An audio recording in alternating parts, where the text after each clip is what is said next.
If you look at me, you would think I'm smoking, right? Just look at me.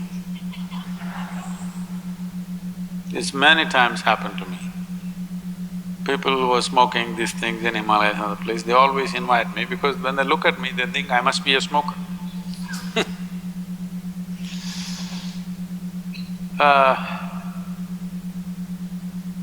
We need to understand this.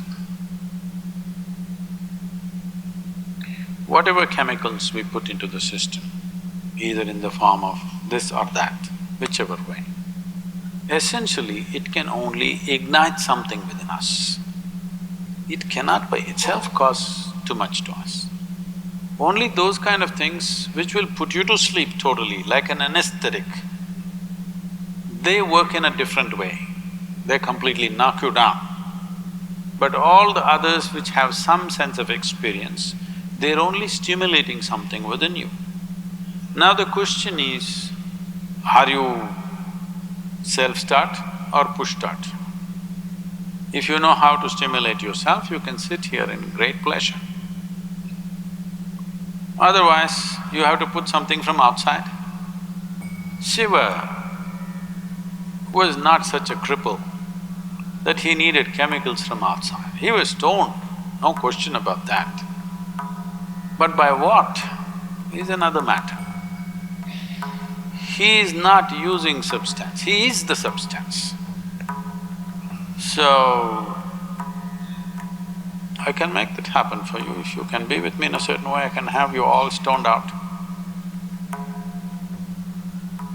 Because the substance is not outside, the substance is within.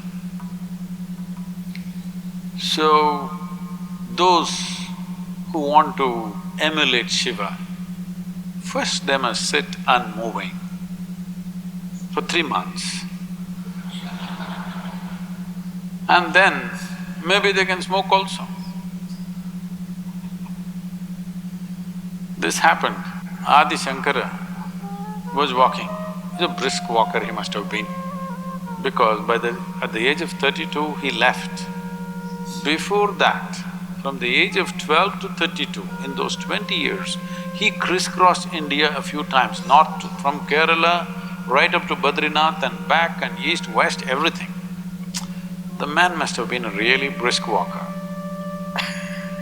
to do so much walking in a short span of life, because in between he produced thousands of pages of literature. He must sit somewhere to write all this. So he was walking briskly, behind him a bunch of his disciples trotting. Then he saw outside a village, those days in India, even just about 25–30 years ago, these drink shops, the country drink, usually it's arak or toddy, they were only outside the village, never it was brought into the village.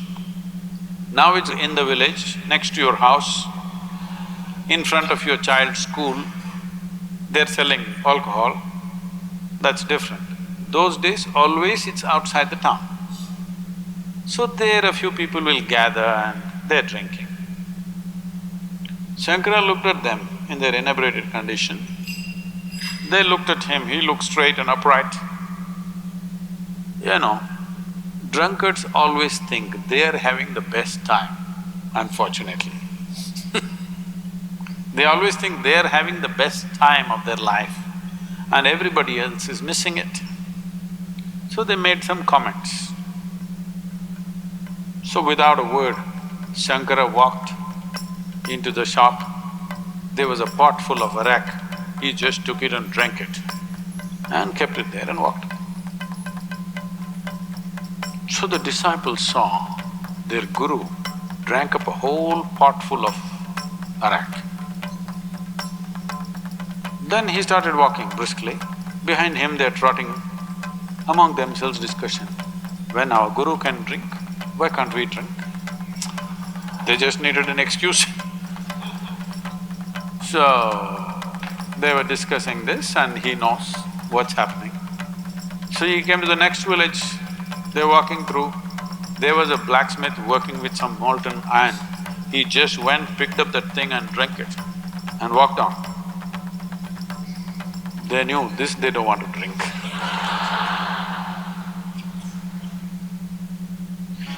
So, even if Shiva smoked, I don't think he did. He was stoned for sure. Not with something as petty as some weed. For sure he's stoned, no question, always.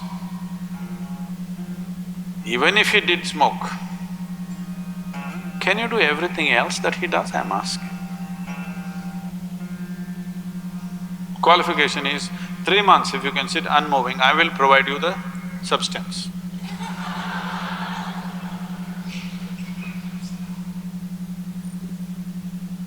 So, people thinking by smoking marijuana and feeling little smoked out,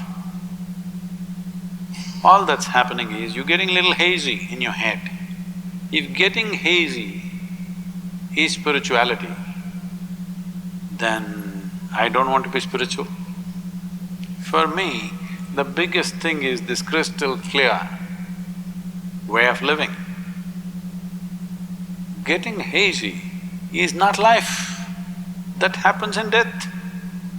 Yes, life will be hazy at that time. When you're sick and dying, life will be hazy.